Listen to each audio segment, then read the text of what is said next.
आप सभी का जेकेएस क्लासेस में स्वागत है। तो आज मॉडल पेपर क्लास 12 हिंदी पर चर्चा करते हैं। तो जो देखो पहला क्वेश्चन है, तो क्या है? उक्ति व्यक्ति प्रकरण के रचनाकार हैं। तो इसका सही आंसर क्या होगा? दामोदर शर्मा। इसके बाद दूसरा है भारतीय युग की पत्रिका है। तो इसका सही आंसर होगा कवि वचन सुधा। क्या होगा? क्योंकि ये भारतेंद्र हरिश्चंद्र जी ने ही लिखी है, तो इसका आंसर क्या होगा? कवि वचन सुधा। तीसरा, हिंदी गद्य साहित्य के द्वितीय उत्थान का प्रारंभ हुआ। तो देखो शुक्ल युग से होगा द्वितीय। प्रथम भारतीय युग था तो 1918 से। इसके बाद सेवा सदन के रचनाकार हैं। तो सेवा सदन के रचनाकार होंगे मुंशी प्रेमचंद। तो प्रेमचंद जी इसके होंगे। हिंदी की प्रथम आधुनिक कहानी होने का श्रेय किसको है? तो इसका होगा इंदुमती थी। तो ये इंदुमती के लेखक कौन है? केशरीलाल गोस्वामी जी। आदिकाल का ग्रंथ नहीं है, पद्मावत नहीं है, मलक मोहम्मद जैसी। इसके बाद क्वेश्चन है खा, अष्टशाप के कवियों का संबंध कौन सी भक्ति से है? तो इसका आंसर होगा कृष्ण भक्ति से। कौन से? कृष्ण भक्ति से। इसके अब ये देखो इसी प्रकार का नंबर है, श्रृंगार और बासर रस के अमर कवि कौन थे? जे इसके होंगे सूरदास जी। कौन होंगे? सूरदास जी। चांद का मुंह टेढ़ा है रचना कौन सी विधा में है?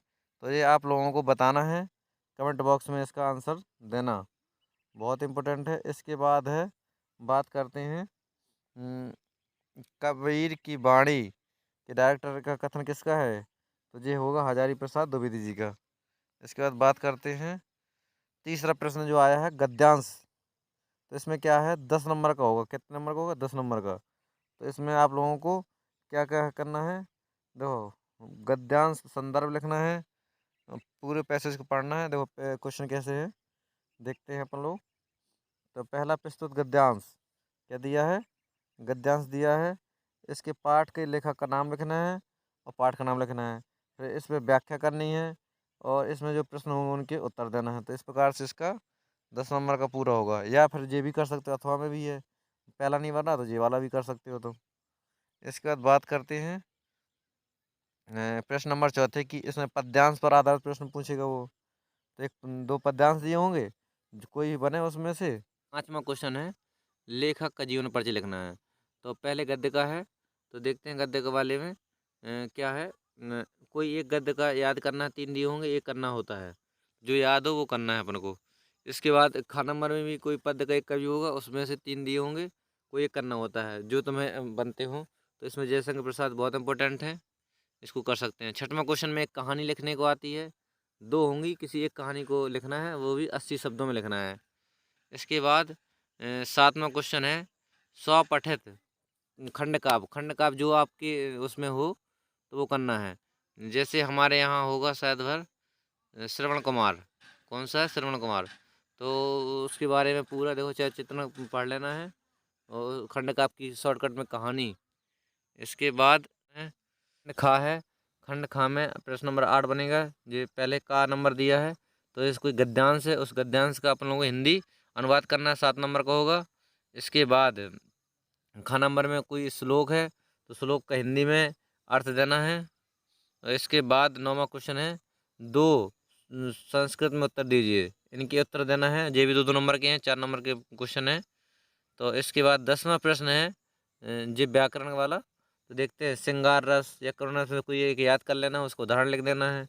कोई अलंकार याद कर लेना है, एक चौपाई छंद में चौपाई सॉरी दोहा में कोई याद करना है, एक परिभाषा और उदाहरण।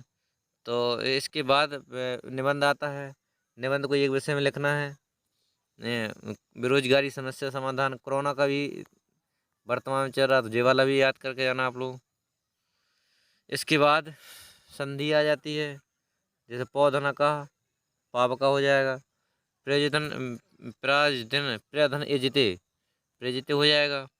इसके बाद बात करते हैं पुस्तकालय पुस्तक धन आलय, स्वर संधि कौन सी होगी? स्वर संधि।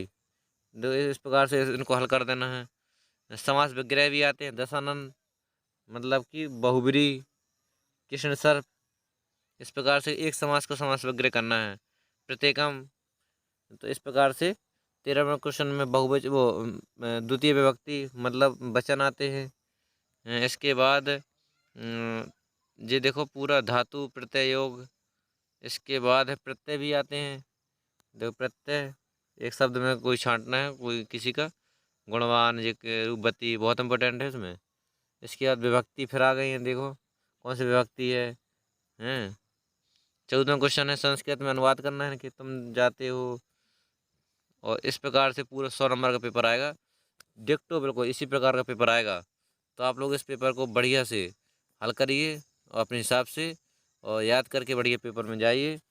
तो आज का दिन लास्ट दिन है, पूरा पेपर का रिवीजन करिए। बढ़िया, धन्यवाद।